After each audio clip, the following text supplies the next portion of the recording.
I'm Tracy Sabol. Tonight on EWTN News Nightly, you're fined. A judge holds former President Donald Trump in contempt of court and raises the threat of jail time in the hush money trial. Takeover. Pro-Palestinian protesters are holed up in Columbia University's Hamilton Hall, sending the school a list of demands. Survival story. How one Catholic parish in Nebraska is helping victims after tornadoes devastate neighborhoods. Plus, keeping the faith. A look at how young professionals are staying true to the Catholic Church while pursuing their careers. These stories and more tonight. From EWTN, the Global Catholic Network, this is EWTN News Nightly. Thank you for being with us on the feast of Pope St. Pius V. Our top story tonight, campus protests intensify throughout the U.S. Some pro-Palestinian protesters are refusing to vacate their encampments and others are occupying buildings. Some universities have suspended students while others have requested police assistance. Ivan Rodriguez has this report. With encampments and now lock-ins, students are taking action. Here's video from Columbia University where pro-Palestinian protesters have barricaded themselves in a building. They're not going anywhere until Columbia meets the demands of the apartheid divest movement, which have not changed. Jared is a Jewish student at Columbia. He says pro-Palestinian protesters just want their voices heard. He says they want their university to sell its investments in companies with ties to Israel. There's a genocide going on in Gaza, being funded by our government that our university is profiting off of. And I think that if they can use some tactics to portray us all as some sort of hateful mob, then they can go on with ignoring our message. Columbia says the students occupying the building face expulsion and that it would not divest. On the other side of the country, police in riot gear swept through Cal Poly's Humboldt campus, arresting dozens and clearing occupied buildings. The university wrote on its website, "What's occurring was not free expression or a protest, it was criminal activity, and there were serious concerns it would spread even further on campus." At the University of North Carolina at Chapel Hill, about 30 protesters were detained Tuesday morning. Education Secretary Miguel Cardona told lawmakers on Capitol Hill Tuesday that his department is committed to protecting students. Hate has no place on our campuses. We do not condone and we definitely reject any calls for genocide or any calls for anti-Semitism or any anti-Semitism on campus. I'm Ivan Rodriguez reporting. And joining us now to talk more about the situation at Columbia University and the security issues, he is Dr. Keith Taylor, professor of criminal justice at John Jay College, specializing in policing and emergency response. He is also a 25-year veteran of the New York Police Department. Dr. Taylor, thank you so much for your time today. First, what do you think about what we're seeing on the campus of Columbia right now? And what's your assessment of the security situation? How do you think Columbia is handling this? Well, I think that Columbia is making certain that to all parties involved that what is understood is that their actions are content neutral. They are not trying to do anything that they would do differently with any other group that was protesting. And so the issue becomes when there are violations of their procedures and policies, or if there are violations of the law, everything from criminal mischief to, trespassing. And I think that occupying of the building is a good example of where the police would be well within their authorities to remove them if the school so chooses to utilize them. Yeah, but go ahead. I was just going to say, I'm sorry to jump in there. That is, other universities, as we know, across the country have actually called in police to support them during this time. Why do you think Columbia hasn't done that? Columbia has a close relationship with the NYPD, and they've done mutual training together with regards to various types of possible scenarios.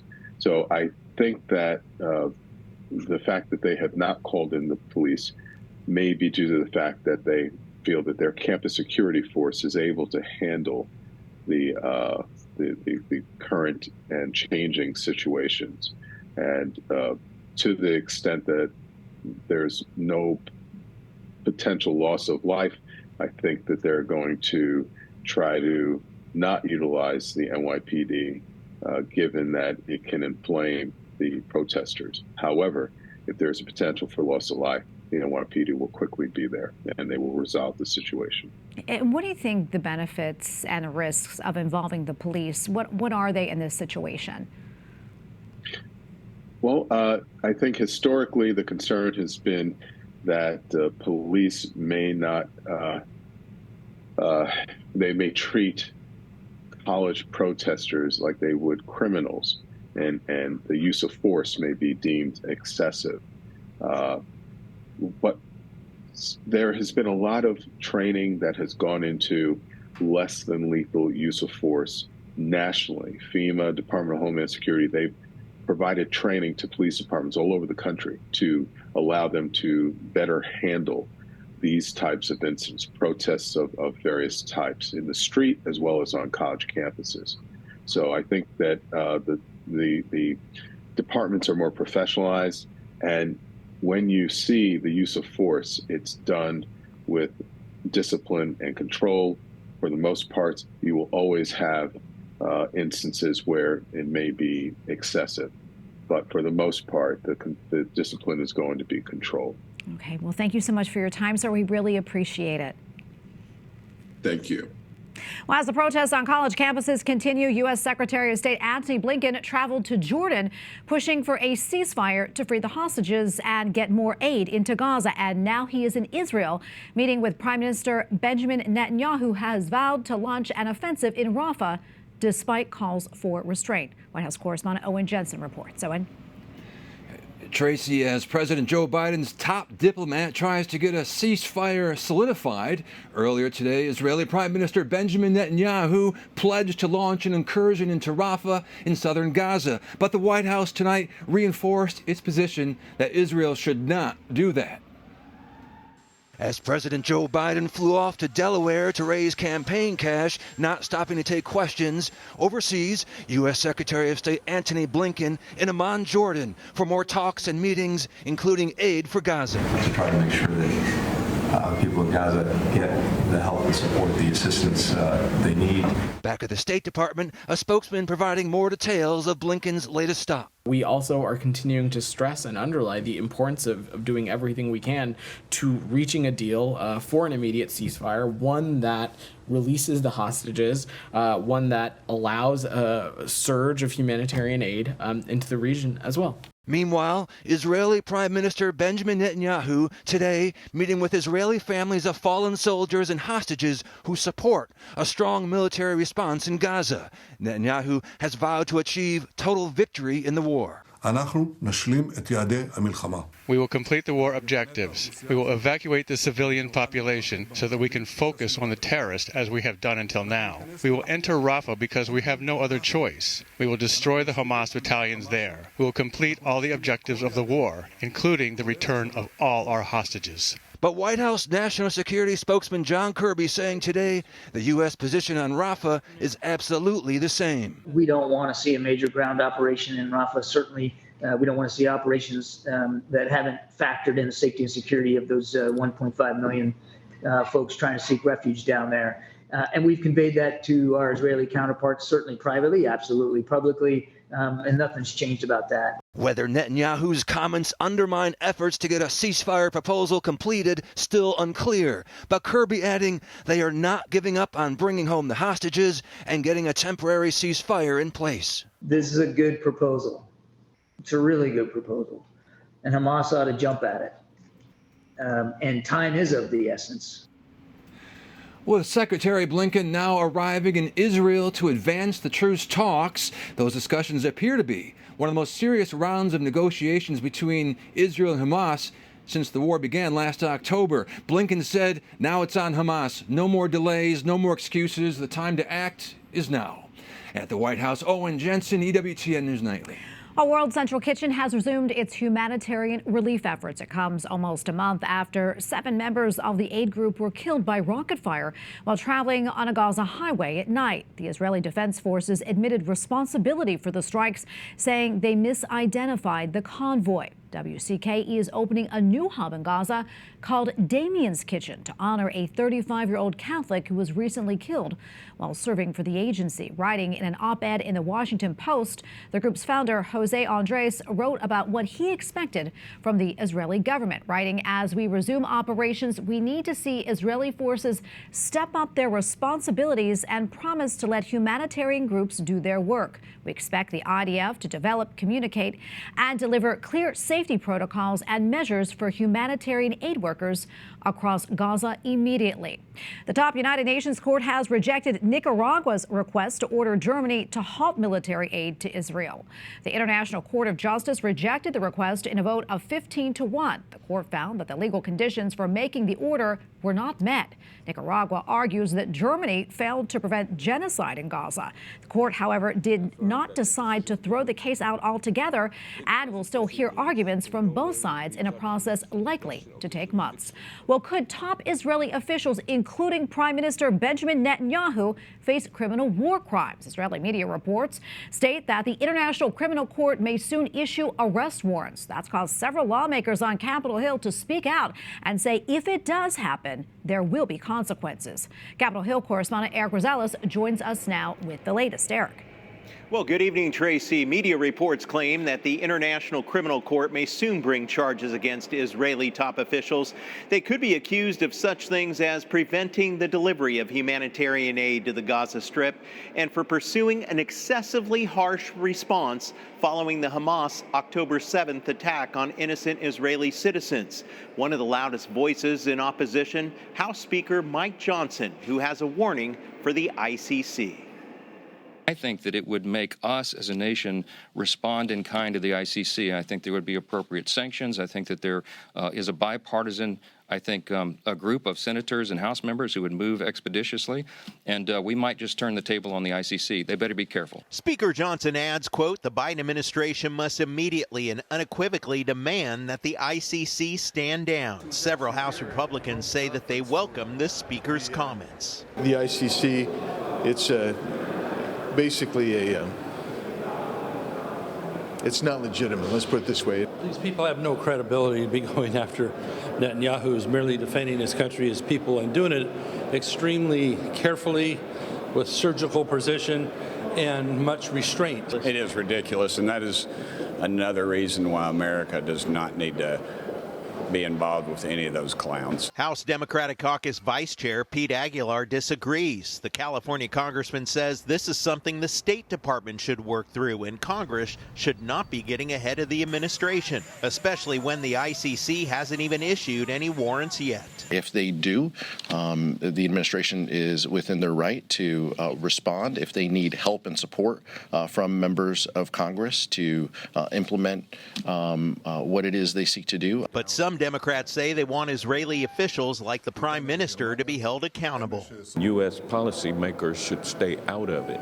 Let the International Criminal Court do what it has done historically, which is to hold persons and even governments accountable for human rights violations. It is important to note that the White House was asked about the rumors of arrest warrants. A White House spokesperson did say, quote, "The ICC has no jurisdiction in this situation, and we do not support its investigation." At the Capitol, Eric Crawford, EWTN News Nightly.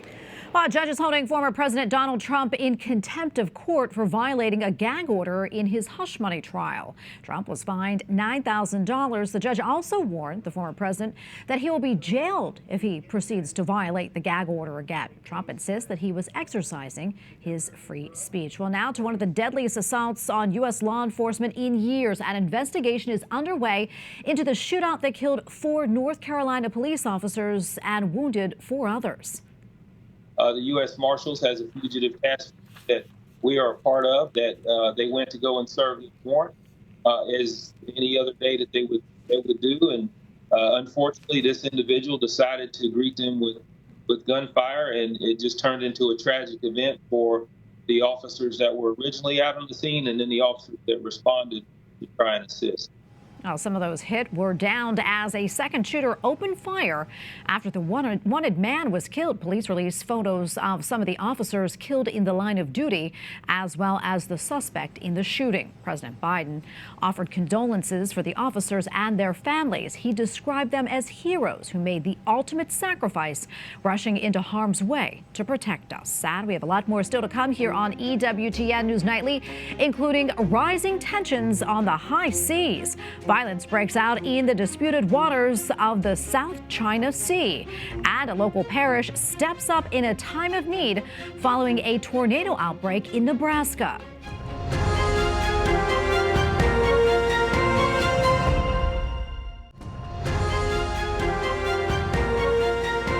Welcome back. A retired Catholic bishop famous for attempting mediation between drug cartels in Mexico has been found after he briefly disappeared. The Mexican Council of Bishops say that Monsignor Salvador Rangel was kidnapped on Saturday. The council added that the bishop emeritus was in ill health and they begged his captors to allow him to take his medications. The bishops did not explain how he had been found or released.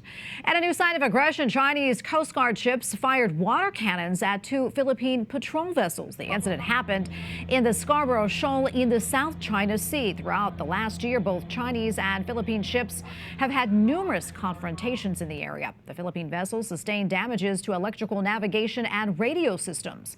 No injuries were reported. China called the action a necessary measure after the ships intruded into their waters. Well, following months of turmoil, the Caribbean nation of Haiti now has a new prime minister. The newly installed Transitional Council selected former sports minister Fritz Belazer to lead. He will try to establish a stable government amid gang violence that has gripped the nation. The council will now have to select a cabinet. A proposed ban on so-called gender-affirming care for minors in Kansas has failed, with 82 having voted in favor and 43 against. The passage of Senate Bill 233, the same having failed to receive the required two-thirds majority, the bill is hereby declared sustained. As the Republican-controlled legislature was voting to override the Democratic governor's veto of the measure, two Republicans switched their votes. The two GOP reps said parts of the bill were too vague for them to override the veto. In Nebraska, residents are picking up the pieces after devastating tornadoes swept through the heartland on Friday, leveling buildings and leaving a path of destruction. Multiple tornadoes touched down in the Cornhusker State, with the hardest hit areas being ravaged by powerful EF3 tornadoes. One of those places, Elkhorn, not far from Omaha, where the tornado hit there just as students were getting out of school. And joining us now from Elkhorn, Nebraska, is Eric Crawford with St. Patrick's Catholic Church, where he is the advancement director there. Eric, thank you so much for coming on today. And please know that we're praying for all of you there. As I mentioned, that tornado hit just about the time when school was letting out. How did you all handle that situation, and how were you able to keep everyone safe and calm? As dismissal, at the end of the day with dismissal, we invited, parents to come inside and go to a, shelter, down in the basement of the church. And then some of the families, chose to leave. But, it's something we've learned from. And, just with, being severe weather season here in Nebraska still, we had another, storm system roll through this afternoon. We're always looking to, make sure we keep everybody safe. But I think everyone at the school did a good job at remaining calm and getting people where they needed to go. And how did it affect you all? I mean, did it damage the school or the church at all? Did it sustain any damage? We were very fortunate. There was very minimal damage, at the school and the parish. Some tree branches down or the houses next door to us. But if you were to go, immediately, west of our church and school, about a half mile, there was significant damage where there were blocks where houses were just completely leveled. Our rectory actually is, was missed by probably about 4 blocks, but it's, Mother Nature's power is pretty incredible. And so there were some neighborhoods that were just, completely destroyed. And so, we are currently working with about 35 to 40 families and connecting them with different resources. And, the amount of people that have reached out to our parish offering, assistance in so many ways, housing assistance, financial assistance and whatnot has been pretty overwhelming. I can imagine. And how about how many families are you helping right now who need assistance? We have, I think, 38 families that have reached out to us or we've connected with. And the degree of need varies. Some people have lost absolutely everything, and they need toothbrushes. I mean, because everything was taken from them. But other families, their houses were destroyed. They need to move temporarily until things can get fixed and worked out. But the 38 families right now we're assisting, connecting with different resources. Our Human Needs Committee Chair has done a great job at making sure we're connecting the dots thoughtfully and assisting in a thoughtful way. Yeah, I mean, it's so hard for many of us to understand sort of the wrath of Mother Nature and what happens there. And I understand that one particular parish family has a miraculous survival story. And it's really unbelievable what they had to do to keep the father safe, who's quadriplegic. Can you tell us about that? Yeah, there was one. Father Tom, our pastor had mentioned they were parishioners here at St. Pat's, and as the storm was approaching, my understanding the wife and their son, they got on top of their dad and their husband just to try and protect him because he's bedridden and couldn't get down to shelter, and so the roof came off, and it's that pretty miraculous that they all survived, and had some injuries, but it was very minimal considering the circumstances, especially. And then there's two crosses, and then a picture of the Virgin Mary were on the wall still, and they were unscathed during it all. So I think it's that definitely is a miracle, and it gives me goosebumps telling that story, and seeing the pictures. It's pretty powerful. Yeah, it really is miraculous. And thank you so much for coming on and sharing all this with us, Eric. We're praying for all of you. God bless. We appreciate it. Thank you, Tracy. Up next on EWTN News Nightly, Call to Faith. Pope Francis reveals his prayer intention for the month of May. And how to succeed in business without losing your faith. We'll show you just ahead.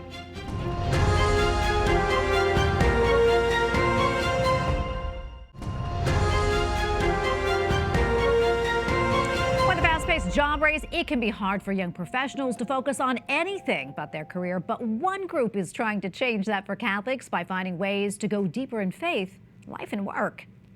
I'm just really impressed that there's 700 Catholic young professionals from all over the U.S. here. It's really inspiring, especially after COVID. Hundreds of young people from around the country traveled to Texas this past weekend for 3 days of networking, receiving the sacraments, and learning how to balance their careers with a relationship with Christ.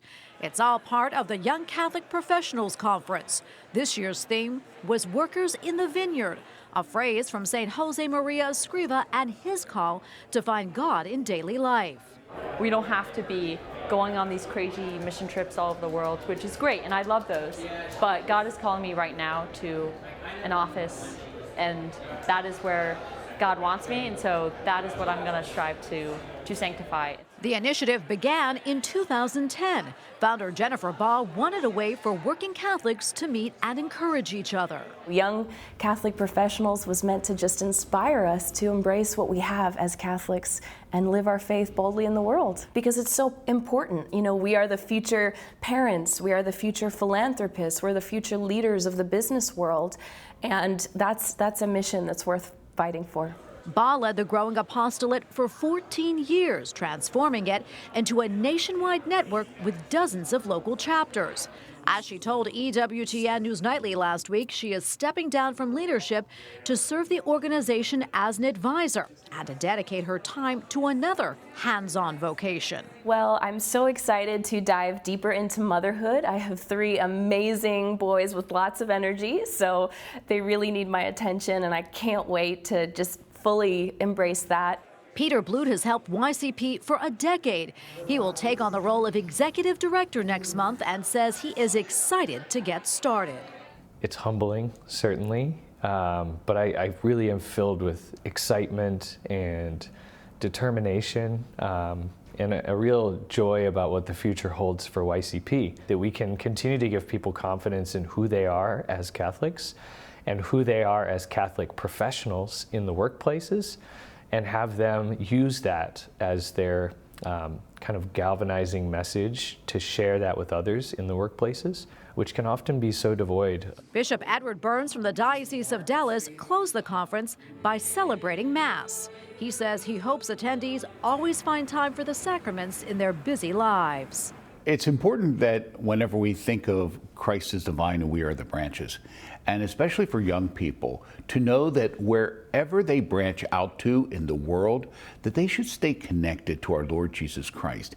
And the wonderful ways to do that is through the great gift he left us, is his church, and to stay connected in the church with the sacraments and with all the truths that we possess. A great organization. And finally tonight, Pope Francis emphasizes the ongoing development of religious vocations. Porque no es lo mismo vivir juntos que vivir en comunidad. And as prayer intention for May, the Holy Father invites us to offer our prayers for the formation of men and women religious and seminarians, recalling that every vocation is a diamond in the rough. The Pope asks that we pray that these men and women may grow in their own vocational journey through grace, prayer, community, and witness to the gospel. And we thank you for watching tonight. Remember, you can follow us on social media, Facebook, X, and Instagram at EWTN News Nightly. I'm Tracy Sabol. Good night and God bless.